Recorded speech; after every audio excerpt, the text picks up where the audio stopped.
Tato tidak menghalangi wudhu. Jadi jangan nanti kau tak sembahyang ke masjid. Imam kita bertato Pak Ustaz. Apa salahnya dia bertato? Dia udah tobat, dia sudah hijrah, dia sudah ngapal Quran. Silakan aja dia bertato. Tapi tentu jaga juga hati jamaah. Kalau dulu tatonya sampai kemari, belilah tangan panjang. Nah, tutup supaya tak berkata-kata jamaah. Ini tato di apa sama pendek? Sebelum 7 luruskan jamaah, luruskan.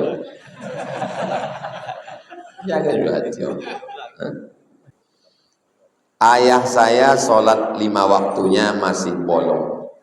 Kadang sholat, kadang tidak. Apakah saya sebagai anak wajib mengingatkannya? Bapak, ayah, kalian yang tak sembahyang, kupesankan kalian sembahyang kalian. Kalau tidak, neraka jahanam tempat kalian.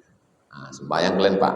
Sembahyang kalian Pak. Mestinya kalian yang menyuruh anak kalian, bini kalian, keluarga kalian. Ini kalian pula tak sembahyang. Dah kirimkan video ke dia. Daripada kalian payah bercakap. Nanti potong tak sampai semenit tadi. Masukkan ke TikTok. Kasihkan ke grup-grup ayah-ayah tak sembahyang. Bagaimana hukum badan masih bertato tapi sudah hijrah? Diambil kahal. Kahal itu batu sebesar ini. Kemarin saya beli kahal itu seplastik 3 on. Batu itu ditumbuk pakai batu besar halus, baru dimasukkan besi. Letakkan ini, dijepit pakai apa namanya? Kahal celak bahasa kita. Yang paling bagus batunya namanya ismit. Apa namanya? Ismit. Itu obat mata. Tumbuk halus, masukkan ke tabung besi, masukkan besi. Besinya apa? Jari-jari sepeda. Jangan sampai yang bekarat. Kalau bisa besi putih, letakkan sini, baru ditekan pakai kelopak mata, baru ditarik. Sebelum pergi berkaca dulu. Dan sampai awak senyum, orang senyum, rupanya dia udah kemana-mana. Pakai motor hujan pula. Serak dia. Sampai di situ disangka orang acara Halloween. Nah, serbuknya itulah yang dimasukkan ke dalam kulit. Cucuk besi, masukkan serbuknya itu. Itulah yang disebut dengan tato. T-A-T-T-O. Bahasa Arabnya washmah. Waw shin mim, washmah. Sedangkan bahasa Inggrisnya tato. Kita pakai Inggris, tato. Itulah yang masuk ke dalam. La'anallahul washimat. Allah melaknat perempuan tukang tato. Kenapa perempuan? Karena zaman dulu tukang tato itu perempuan. Nanti kalau antum pergi umroh, nampak Arab Badui, dari pakaian nampak tuh Badui. Sampai sekarang perempuan Badui masih bertato. Tatonya di sini. Tempat pasang koyo. Sini sama sini. Dicucuk pakai besi, dimasukkan serbuk kahal tadi, serbuk batu hitam. Nah, ketika dia sudah masuk ke dalam kulit, sudah masuk ke dalam, bukan di permukaan kulit, sudah masuk ke dalam. Lalu kemudian orang berwuduk.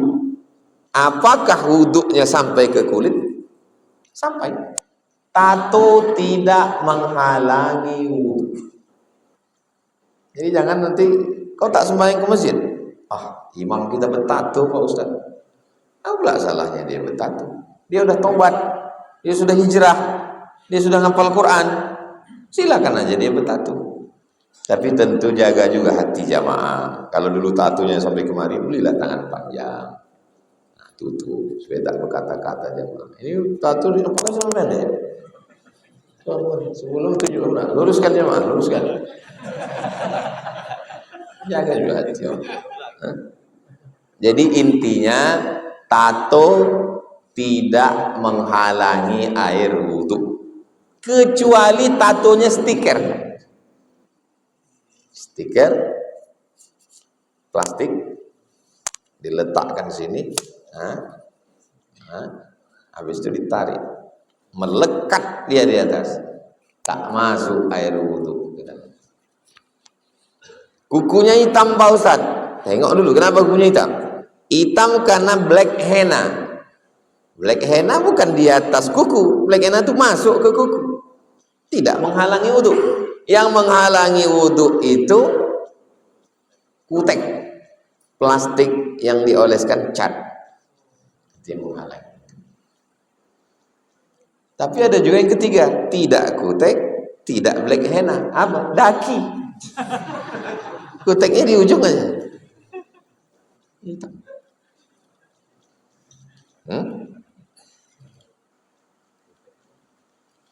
Masuk dia ke kulit, lalu ada alatnya sekarang, ditembak pakai laser.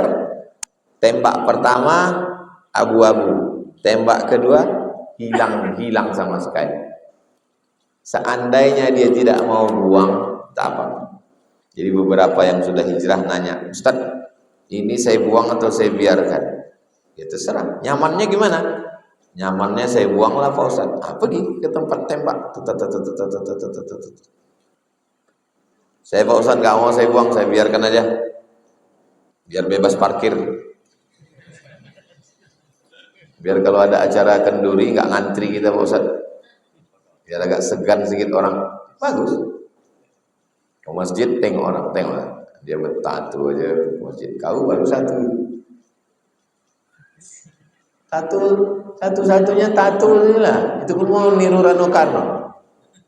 Orang zaman dulu mah ya tatunya cuma tai lalat satu,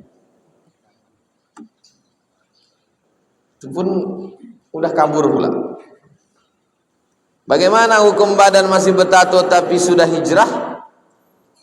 Tak ada urusan. Sholatnya sah, puasanya sah, zakatnya sah, hajinya sah, umrohnya sah. Waktu masuk Masjidil Haram, waktu tawaf itu kan ittiba, kainnya kan nampak, orang-orang bertatu-tatu sampai kemari. Apa ada polisi Masjidil Haram untuk melarang masuk? Haji gitu. Gak apa-apa, dia tidak menghalangi, dan dia bukan najis. Boleh. Tak perlu disetrika kulit itu.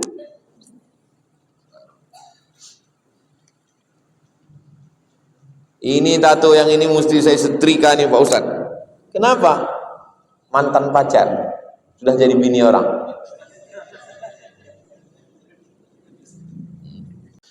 Mana yang paling kita utamakan? Bersedekah sama orang fakir miskin atau bersedekah pada anak yatim? Sedangkan fakir miskin hidup susah, anak yatim tersebut orang yang terpandang dan banyak uang. Jadi mana yang kita dahulukan Pak Ustaz?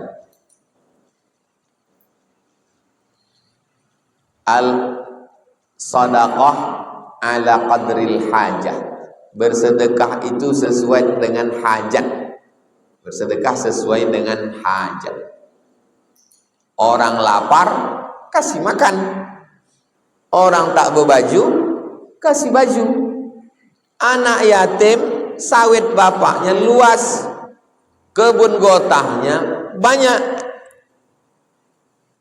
duit pensiun bapaknya mengalir, tapi emaknya sibuk mengurus skincare, mau berlaki lagi.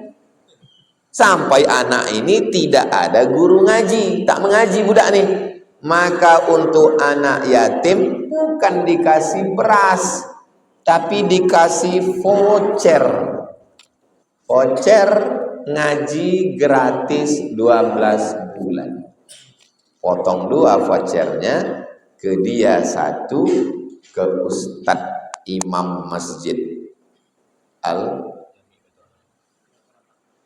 Baitur Rahman 1. Ustadz, ini vouchernya untuk 12 bulan, terhitung nanti dari Syawal ya Pak Ustadz. Ustadz ngajar ke sana. Kami sudah koordinasi ke sana. Makanya tidak semua ayat tentang anak yatim itu ngasih makan. Wabtalul yatama hatta idza balagun nikah. Ujilah anak yatim sampai dia usia nikah. Bukan tentang ngasih duit. Menguji anak yatim kecakapan ekonomi. Uji anak yatim. Kira-kira dia udah bisa enggak mengadministrasi keuangan. Kalau sudah, fa in anastum minhum rusydan fadfa'u ilaihim amwalahum. Kalau kamu tengok anak ini sudah cakap, kembalikanlah harta mereka. Misalnya, saya dikasih amanah menjaga kebun anak yatim 10 hektar. Saya pegang. Habis itu saya uji dia. Lulus dia, balikkan. Ayat lain. Alladzina ya'kuluna amwalal yatama zulman. Orang yang memakan harta anak yatim. Anak yatimnya kaya. Innama ya'kuluna fi butunihim nara. Mereka makan api neraka di perut mereka. Anak yatimnya kaya, bukan miskin. Jadi tidak semua anak yatim itu dikasih. Yang miskin itu dikasih makan. Yang yatim, santunan anak yatim. Jangan semuanya kasih duit. Maka kita mesti kenal anak ini. Dia perlu apa? Anak ini tak punya Quran. Kasih dia Quran. Mohon berikan saya doa kesehatan. Karena saya mengalami sakit sudah lama. Sekarang masih minum obat dari rumah sakit. 4 amal. Amal badan, amal lisan, amal pikiran, amal harta. Yang pertama amal badan, sembahyang hajat. Usolli sunnatal hajat. Hajatnya sehatkan aku ya Allah. Allah Akbar. Pagi, petang, siang, malam, unlimited, bebas. Amal badan. Yang kedua amal lisan. Untuk niat supaya aku kau sehatkan ya Allah. Al-Fatihah. Berapa kali? 10 kali, 100 kali, 1000 kali. Sehatkan aku ya Allah. Al-Fatihah. Sehatkan anakku. Al-Fatihah.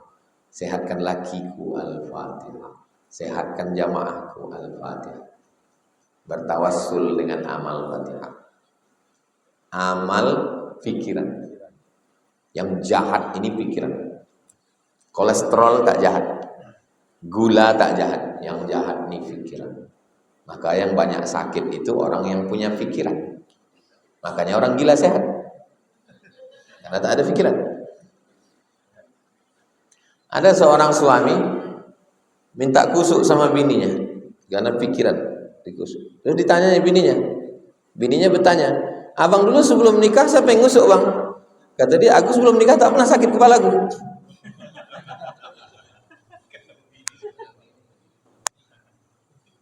Berarti dia sakit itu gara-gara pikiran. Apa gara-gara bini?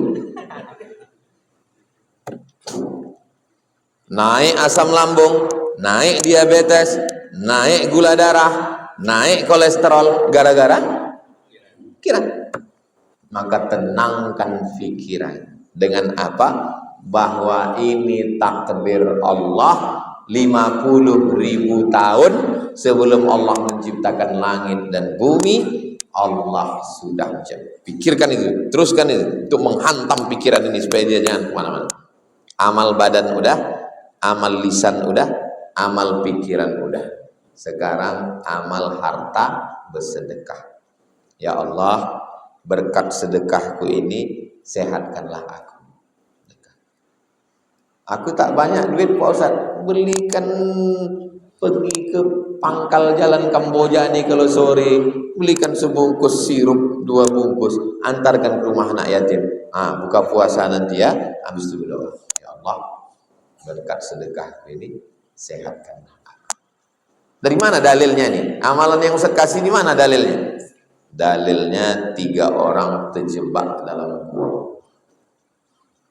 Berjalan, turun hujan, masuk ke gua, menggelinding batu. Hadisnya ada dalam Sahih Bukhari. Terjebak. 3 ini berdoa dengan amal. Yang satu mengatakan, gaji pembantuku tak diambilnya, ku belikan ke kambing, sekarang dia datang, kambingnya ku kasihkan semua, habis semua diambilnya. Berkat sedekahku ini bukakan pintu nih Allah. Terbuka. Itulah dalil boleh berdoa dengan menyebut sedekah. Yang kedua, aku balik ke rumah, biniku menangis, anakku kelaparan, air susu tak ku kasih ke anak bini. Ku tunggu emakku bangun, jaga emakku, ku kasihkan susu, minum lama, minum ya. Setelah itu baru ku kasih ke anak bini. Berkat baktiku ini bukakan pintu, terbuka. Yang ketiga, aku jatuh cinta kepada sepupu, hampir kami berzina, tak jadi karena aku takut padamu. Berkat rasa takutku ini, bukakanlah pintu gua, terbuka. Itu dalil bahwa berdoa itu jangan kosong. Ada yang kita bawa, namanya wasilah. Ya ayyuhalladzina amanu taqullaha wabtaghu ilaihil wasilah. Apa hukum mengkhususkan doa di sujud terakhir? Aqrabu ma yakunul abdu min rabbih wa huwa sajid. Seorang manusia paling dekat dengan Tuhan, dengan Rabb, dengan Allah ketika dia sedang bersujud. Fa'aksiru fihi doa, perbanyaklah doa waktu sujud. Hadis Sahih Muslim. Pertanyaannya, bolehkah mengkhususkan doa di sujud terakhir? Boleh. Hadis Sahih Muslim. Tapi kalau tak bisa bahasa Arab, doanya dalam hati, yang dilafazkan. Satu kata keluar dari mulut yang bukan bahasa Arab, batal sholat. Biniden, batal sholat.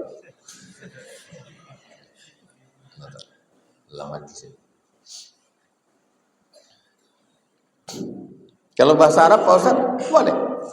Da'autu lisyafi'i fi salati arba'ina sanah.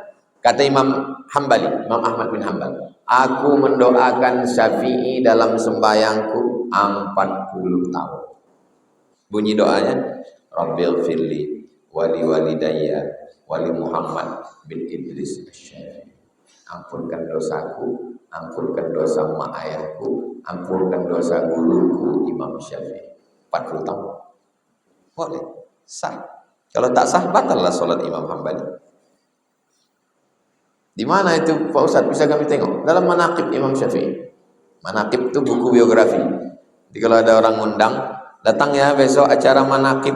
Maksudnya baca biografi. Biasanya Manaqib Imam Abdul Qadir Al-Jilani, dibacakan Manaqibnya.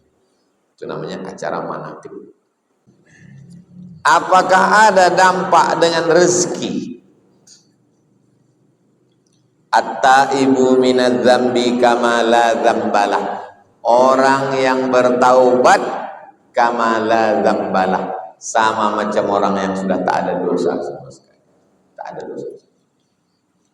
Jadi jangan ini agak-agaknya rezeki kita ini macet karena belum ngapus tato. Nanti dihapus tato itu macet juga. Nah, kalau gitu kita balikkan tato ini balik. Tak ada hubungan. Jadi macam mana yang masalah rezeki kita ini? Surat At-Talaq. Wa may yattaqillaha yaj'al lahu makhraja. Siapa yang takwa kepada Allah, maka dikasih Allah solusi hidupnya. Wa yarzuqhu min haitsu la yahtasib. Dikasih rezeki dari jalan yang tak disangka-sangka. Mengundang rezeki yang pertama yang paling hebat adalah dua, man lazimal istighfar, siapa yang memperbanyak istighfar, ja'alallahu lahu min kulli dhiqin makhraja, kesempitannya dibagi kelapangan, wa min kulli hammin faraja, kesusahannya dibagi kebahagiaan, wa razaqahu min haitsu la yahtasib, dikasih rezeki dari jalan yang tak disangka. Tak ada disebut menghapus tato. Yang pertama takwa, yang kedua istighfar, yang ketiga irka arba'a raka'atin fi awalin nahar akfika akhirahu, jaga 4 rakaat pagi, kujamin rezekimu sampai petang. Itulah dia sholat duha. Jadi kalau ada orang mengatakan sholat duha mengundang rezeki, itu hadisnya. Rukuklah engkau 4 di situ tetap 2 salam. Habis 2 salam, 2 salam. 4, 2 rakaat 1 salam, 2 rakaat 1 salam. 4. Ya bena Adam, wahai anak Adam, tafarragh li'ibadati. Apa kata Allah? Hadis kursi. Ya bena Adam, wahai manusia, tafarragh li'ibadati, sibukkan dirimu dengan ibadah. Kau sibukkan dirimu dengan ibadah,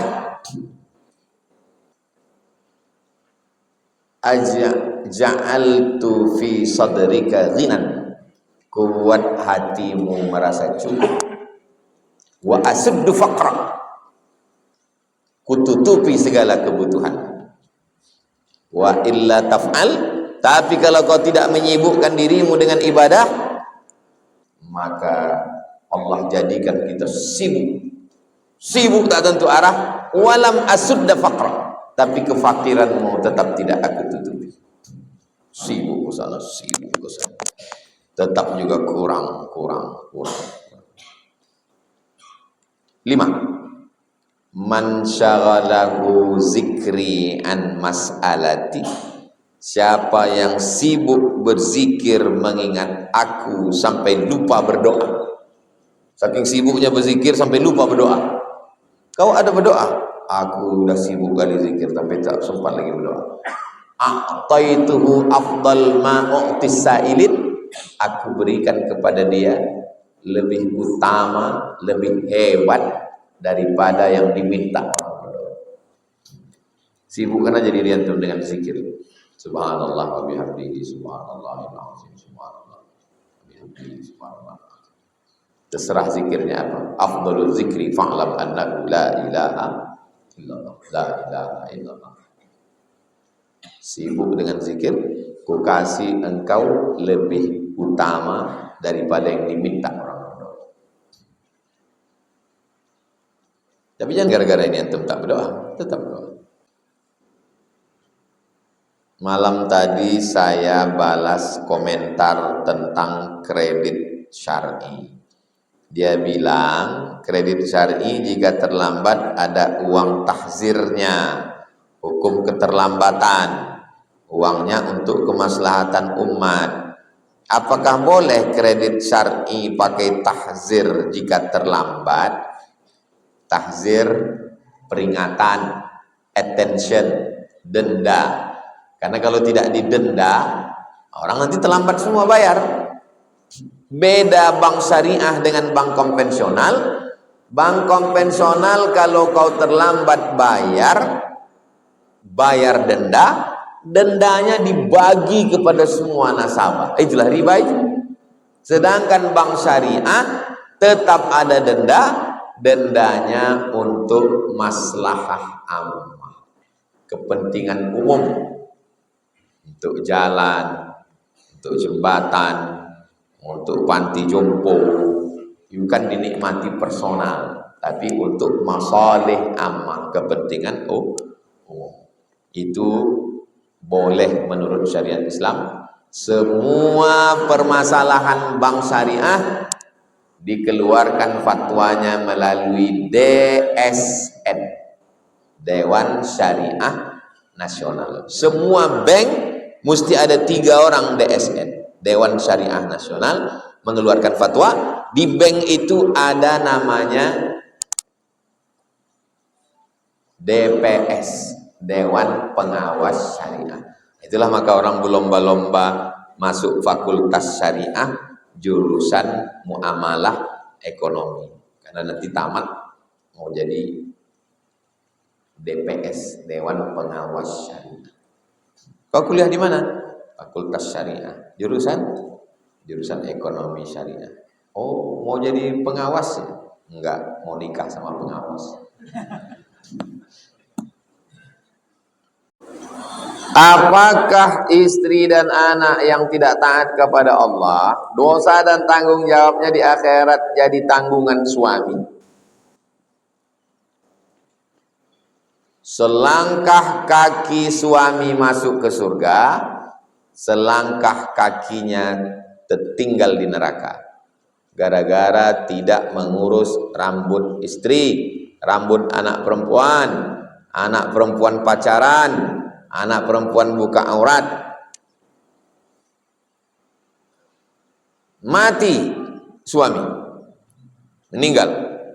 Anaknya rambut 3 warna, anting 13, baju sempit, mengalir dosanya kepada bapaknya, dosa jariah. Oh, nggak bisa Pak Ustadz, bertentangan ini dengan ayat Quran. Wala taziru waziratu wizra ukhra.